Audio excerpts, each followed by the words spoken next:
Allahumma nawwir lana qulubi kasamsil kali sembilan sain nabi. Ya Tuhanku Nabi ate long penghterang mesi uro hana pada pengbandrang. Nepu peng ate ulun he ya Allah umpama ban mata uro menan ulah.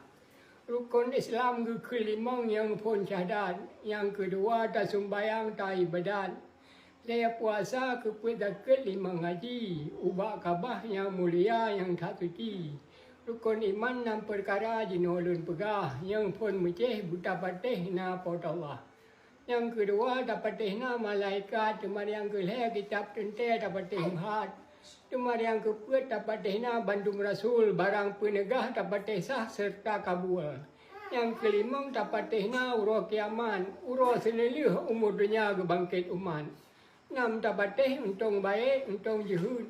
Ni bak Tuhan jalan pudunya, jalan pulisat. Iman taat yang mahat, untung baik. Untung jihud kepo maksiat pam belisik. Buat ketiga yang hadisan jeta putan, hana lain yang bekas ni bak Tuhan. Arti tauhidnya lang hek tu. Arti tauhid tai dikut hiro Tuhan. Atu hai ibadat berangkapat baik tak tinggal. Cik di Tuhan kata nekalan berangkapat. Baik tamale, baik pusile, buat ibadat. Ingat sahabat arti cadat pengetahuan Tuhan dengan Nabi dengan dali keputusan.